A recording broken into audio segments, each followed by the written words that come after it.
Labą dieną visiems. Ir šiandien aš norėčiau pasidalinti su jumis kai kuriais praktiniais aspektais, kurie yra susiję su ankstuko atėjimu į šį gyvenimą ir būtent tos svarbius momentus, į kuriuos turime atkreipti dėmesį mes kaip medikai. Ir tėveliai turi žinoti, kai jau į jų gyvenimą atėjo ankstukas. Visų pirma, kaip jisai gimsta, jo pirmieji namai. Pirmieji namai turėtų būti pakankamai įrengti, turėtų turėti šiuolaikišką įrangą, tam, kad mes turėtumėm galimybę suteikti jam pagalbą, tam, kad jis išgyventų. Ir pirmieji namai dabar yra labai modernus. Ir jie turi pakankamai modernios aparatūros. Bet dar viena žinutė, kad šitie modernus namai, jie tikrai negalėtų užtikrinti ankstuko išgyvenimą, jeigu nebūtų šalia kvalifikuotas personalas. Ir tai yra ir gydytojai, ir slaugytojos, ir slaugos padėjėjai, tie žmonės, kurie prisiliečia kiekvieną dieną prie ankstuko, tie žmonės, kurie tikrai labai nemažą laiko praleidžia su juo, ir tai žmonės, kurie turėtų turėti pakankamai naujos būtent ir įrangos, ir pakankamai naujų žinių, ir nuolatos jos tobulinti. Ir kas yra labai svarbu, tobulinti žinias ne tik teoriškai, jas reikia tobulinti ir praktiškai, atliekant įvairias simulacijas. Kaip ir prieš tai minėjo viena iš pranešėjų, kad medikų pagalbai ateina įvairūs simuliatoriai, kurie leidžia mums sukurti būtent tokią aplinką ir tokią situaciją, kuri yra gyvenime. Kitas labai svarbus momentas, kad tiek aparatūra, tiek personalas neužtikrintų visų naujagimio poreikių. Ir nors jisai yra labai trapus ir labai mažas ir dažnai jisai sveria mažiau negu pusę kilogramo, tai jo gyvenime labai svarbu vaidmenį vaidina šeima. Ir šeimai mes kaip medikai ir kaip įstaiga turim suteikti galimybę būti kartu, gyventi toj pačioj įstaigoje su naujagimiu, jeigu tėvai turi galimybę. Ir dabar galim pasidžiaugti, kad Kauno klinikose yra labai šiuolaikiškos modernios palatos, tai būtent intensyvioj terapijoje. Tada, kada ankstukas jau intensyvioj terapijoje, dažnai mes pripratom vadinti šitą skyrių naujagimio reanimacija. Jau ten tėvai gali praleisti su savo naujagimiu daugiausia laiko, jie gali jį matyti, jie gali jam atlikti tam tikras procedūras ir būtent personalo priežiūrai daryti įvairiausius dalykus, tiek higieninės procedūras. Tik vėlgi prieš tai buvusi pranešėja kalbėjo apie skausmo malšinimo svarbą. Tai mama ar tėtis, tai yra tie žmonės, kurie tikrai nejučiom, būtent prilaikant naujagimį, nenaudojant jokių farmakologinių medžiagų, gali naujagimį skausmą sušvelninti ir sumažinti. Kitas labai svarbus momentas – naujagimio žindymo svarba. Mums atrodo, kad gimęs toks trapus ir mažas naujagimis ir jo žindymo procedūra visa tai yra labai toli. Bet jeigu mes kalbam apie tai, kad kokius poreikius mes turim kaip šeima, tai mūsų idealiai įsivaizduojam, kad visi būtent švenčių metu, vakarais, per pietus susėdam visi prie stalo ir tai yra šeimos tradicijos. Tai tam, kad šita tradicija išliktų ir egzistuotų ankstuko šeimos gyvenime, mes kaip medikai turim padaryti tam tikrus darbus, kurie užtikrintų naujagimio žindymą ateityje. Kokiegi mūsų yra įsivaizdavimai naujagimio ir žindymo proceso. Tai, kad naujagimis valgys iš krūties, tai, kad jisai mums rodys ženklus, kurie leis mums suprasti, kad jisai nori valgyti. Tai, kad jisai atpažins mamos kvapą, tai, kad jisai pavalgys ir pasisotinės. miegos labai gražių kietų miegų, gilių, kaip mes kalbėjom, kad gilus miegas būtent ir pagerina naujagimio sveikimo laikotarpį. Tai būtent neišnešiotuko gyvenime žindymo procesas yra kiek atitolintas ir tai būtent susijęs su tam tikrais jo anatominiam, tam tikrom fiziologiniam ypatybėm. Vėlgi mes turim suprasti, kad naujagimis turi subręsti tam, kad jisai galėtų žysti iš krūties, jis turi užaugti. Ir mes kaip medikai turim patys mokėti atpažinti ir skaityti jo tam tikrus ženklus, kurie parodo mums jo pasiruošimą valgyti. Ir dažnai, kai mes kalbam apie naujagimio pasiruošimą maitintis per burną, taip jau iš tikrųjų yra toks išsireiškimas. Tai jeigu jisai tą sugeba daryti savarankiškai, tai jau yra vienas iš ženklų, kurie mums parodo, kad jisai jau ruošiasi keliauti namo. Ir jeigu mes turim tam tikrus sunkumus, tai nedažnai būtent jo pakartotinas grįžimas į stacionarą gali būti susijęs su problema maitintis. Kalbant apie žindymą, mes turim suvokti, kad jo tas sklandus perėjimas nuo būtent maitinimosi per zondą, tada jau prie maitinimosi iš krūties ir galutiniam variante atsisėdimas prie vieno stalo su šeima, jis turi tam tikrą eigą ir mes tai eigai turėtumėm pagelbėti tam, kad šitą eigą vyktų sklandžiai. Tai visų pirma, mes turėtumėm žinoti, kad žindymas tai yra būtent bendravimas naujagimio su mama. Tai mama žindydama naujagimę, jinai liečiasi prie jo, jinai su jo kalba.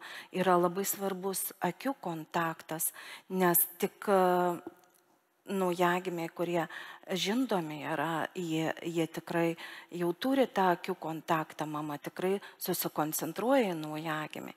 Vėlgi, jeigu naujagimiams nepavyksta žindymo procesą pradėti kaip įmanoma greičiau ir jisai turi išvykęs iš ligoninės valgyti iš buteliuko, tai tuo atveju mes taipogi turėtumėm stengtis užtikrinti jam ir kūno kontaktą, ir būtent akių kontaktą, ir bendrauti su juo. Ir vienas iš svarbių momentų, kad jeigu naujagimis valgo ne iš krūties, o valgo iš buteliuko, kad tuo atveju būtų bent jau mamos rankos linkęs laisvas nuo drabužių ir vaikučio kakliukas turėtų liestis prie mamos rankos odos tam, kad mes jam suteiktumėm galimybę liestis prie mamos odos. Vienas iš labai svarbių momentų, ką mes turėtumėm pagelbėti moteriai, tai mes turėtumėm jai padėti išlaikyti laktaciją. Ir tai jau vėl mūsų žinių svarba, kokiais būdais mes tą turim padėti. Kartais moteriam labai svarbu matyti naujagimį, tam, kad jinai turėtų pieno, tam, kad laktacijos skatinimas būtų sėkmingas, kartais jai reikėtų liestis prie naujagimio prieš būtent ištraukiant pieną iš krūties. Mes ją turėtumėm apmokyti tam tikrų būtent praktinių dalykų, kaip jinai tą turi daryti. Ir kartais labai svarbu prisiminti, kad ne vien tik vaizdas, moteris ir naujagimis labai tarpusavy susiję ir kvapas naujagimio gali pagelbėti moteriai išlaikyti laktaciją. Tai kartais galima dėti medžiagos gabalėlį į naujagimio lovytę arba inkubatoriui. Tiesiog mama paskui pasiėmus jį osto užuodžia savo vaikučio kvapą ir taip jau stimuliuojama laktacija. Kitas momentas, kad mes turėtumėm prisiminti, kad geriausia, jeigu mes naujagimę įvedam zondą maitinimuose, kad būtinai turėtų šitame procese dalyvauti ir tėvai. Ne tik tai mes kaip medikai tą medicininę procedūrą turėtumėm atlikti, tiesiog mechaniškai, bet ir mama, nes mama gali ar tėtis prilaikyti naujagimį. Ir šita procedūra, jinai vėlgi bus susijusi su labiau švelnesnių požiūrių į naujagimį. Kadangi naujagimės, būtent naujagimė intensyvios terapijos skyriuje, aplamai ligoninė, jisai turi labai daug įvairių patirčių, kurios nėra jam labai malonios. Yra kai kurios procedūros susijusios su skausmu, yra per stiprus garsas, yra per šviesi aplinka, nes mamos iššiuose jisai buvo tamsoj, nesvarioj būsenoj, negirdėjo tam tikrų labai ryškių garsų, bet ir vėlgi yra tam tikri kvapai, kurie irgi jį supa, tai įvairios dezinfekcinės medžiagos netgi, jeigu personalas nusiplauna rankas, dezinfekuoja rankas, kas irgi yra labai svarbu, liečiantis prie tokio mažo naujagimio, kuris neturi tiek daug atsparumo nuo mikroorganizmų. Tai būtent įvairių tų medžiagų kvapai, jie irgi sukelia jam stresą. Ir kasgi galėtų sušvelninti stresą, tai stresą jam galėtų sušvelninti būtent mamos pieno lašas, kurį mes paimam ir sutepam naujagimiui burnytę.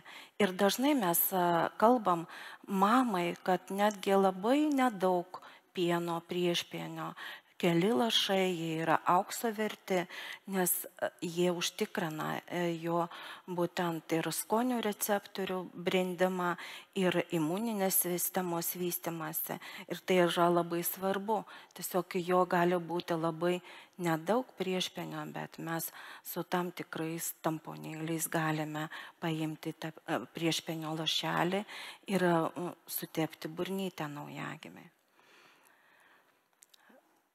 Kai mes kalbam apie žindymą, labai daug pasaulyje atliekama tyrimų, kurie nagrinėja, kaipgi iš tikrųjų inicijuoti naujagimio ankstukų žindymą. Tai labai svarbus momentai, kurie kalba apie tai, kad inicijavimo ir tolimesniam žindymui labai svarbu, kad naujagimis turėtų su tėvais kūno kontaktą, ypač su mama, ir kad tas oda prie odos kontaktas būtų kiek įmanoma dažnesnis ir kiek įmanoma ilgesnis, kad būtent kūno kontakto seansai užtruktų pakankamai ilgai. Kalbant apie žindymą, labai svarbu pasakyti, kad kai kada naujagimiui tam, kad inicijuoti žindymą, labai ir jo, sakykime, pačio subrendimas dažnai gali iš pat pradžių neleisti suvalgyti pilną kiekį maisto ir dėl to jisai gali nepakankamai pats pavalgyti. Ir tada mes galim panaudoti įvairias, sakykime, pagalbinės sistemas.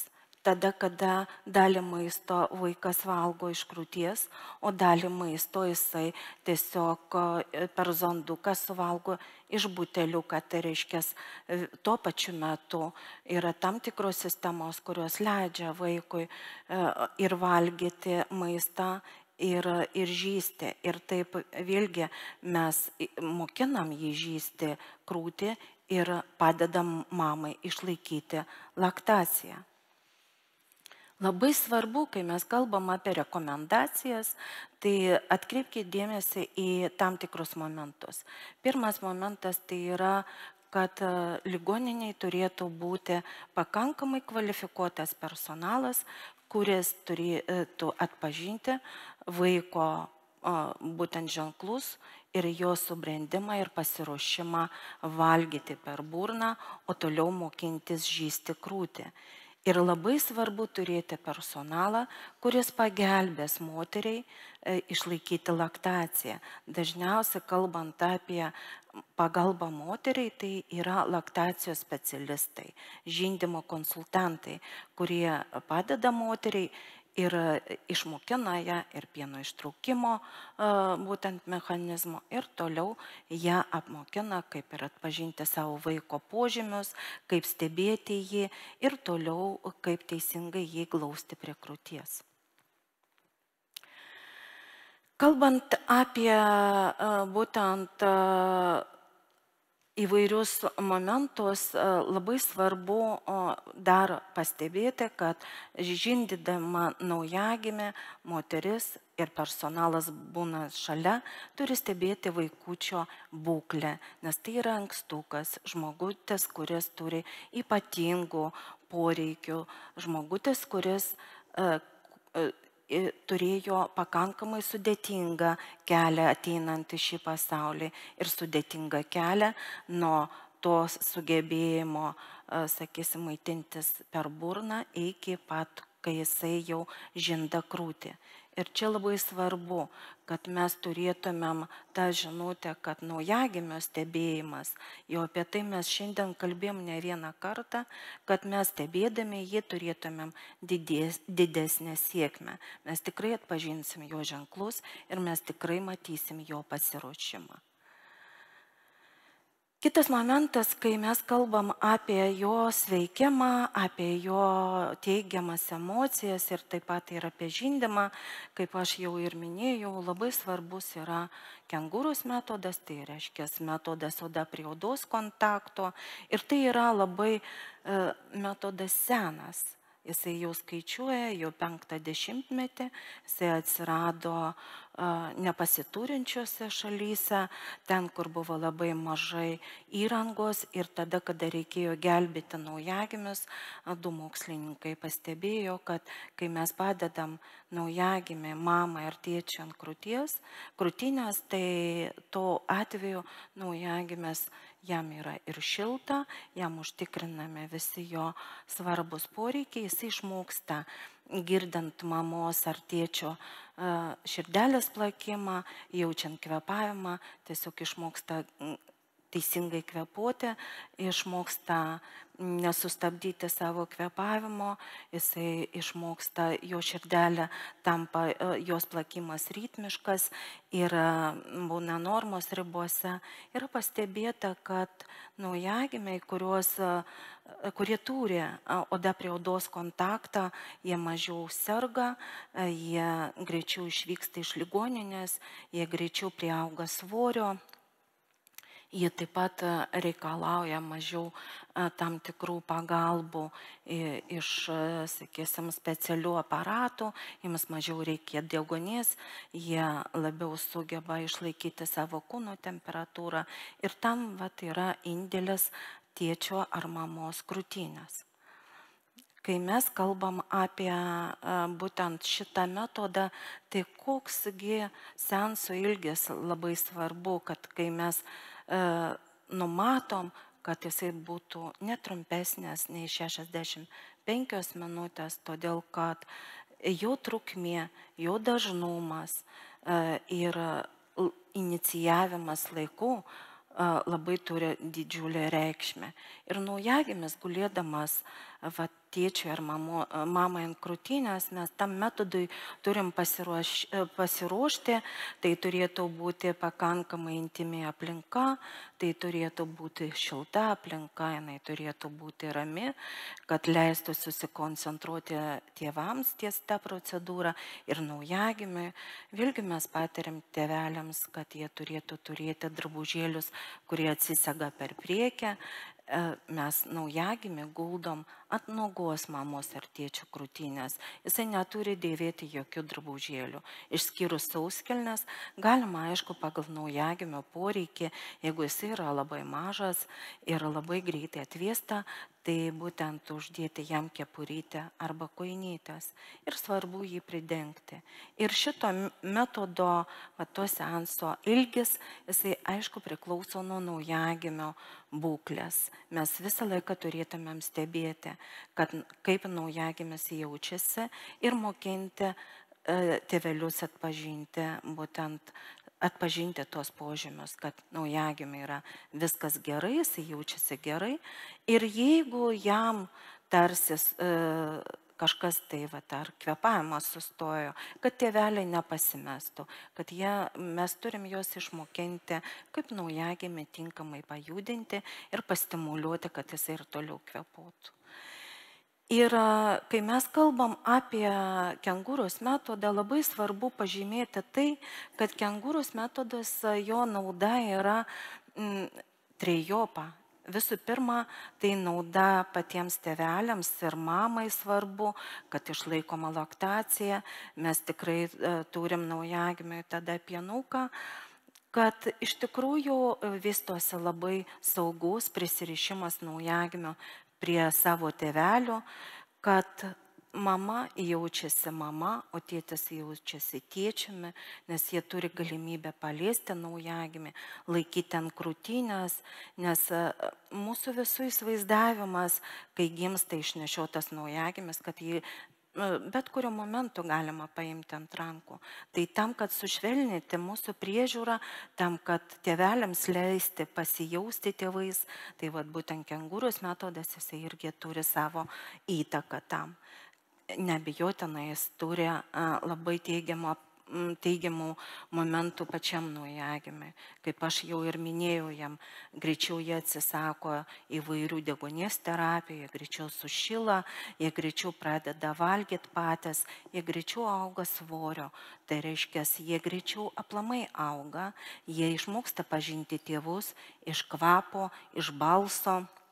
Jiems šitas metodas sušvelnina visą tą techniką, kuri yra aplink jį ir supa jį, be kurios jisai aišku neišgyventų.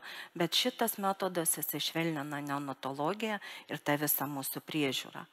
Ir aišku, mes kai kalbam apie tai, o kas iš to ligoninė irgi labai svarbu, nes mes turim moterį, kuri tikrai turi mažiau pavojaus ir rizikų pasijausti nelaiminga. Yra ištirta ir pasaulio mokslininkų, kad tokios moteris turi mažesnę riziką po gimdyminiai depresijai, nes jinai dalyvauja naujagimio priežiūrai. Mes žinom, kad tokie naujagimiai greičiau išvyksta iš ligoninės. Ir man pačiai teko atlikti tyrimą, kuomet buvo tyrinėjami neišnešioti naujagimiai, kuriems taikė kengūros metodą ir tiems, kuriems netaikė. Tai būtent naujagimiai, kuriems buvo taikytas kengūros metodas, jie iš ligoninės vidutiniškai 20 parų išvyko anksčiau. Tai būtent šitas metodas, jisai turi naudą tiek mamai, tiek tėčiui, tiek naujagimiui, tiek pačiai visuomeniai. Mes tada turim sveikesnį naujagimį, mes turim naujagimį, kuris yra laimingesnis ir mes turim laimingesnę šeimą. Ir pabaigai noriu parodyti tokią gražią nuotrauką, tai yra mūsų visų bendruomenė, būtent pacientų, kurie gydėsi Kauno klinikose, ir tai yra tėvelių, naujagimių, jau dabar vaikučių ir medikų bendruomenė, kuomet mes kiekvienais metais gegužės mėnesį susitinkam būtent tam pabendravimui ir pamatyti, koks yra rezultatas mūsų priežiūros ir gydymo. Tiek, ačiū.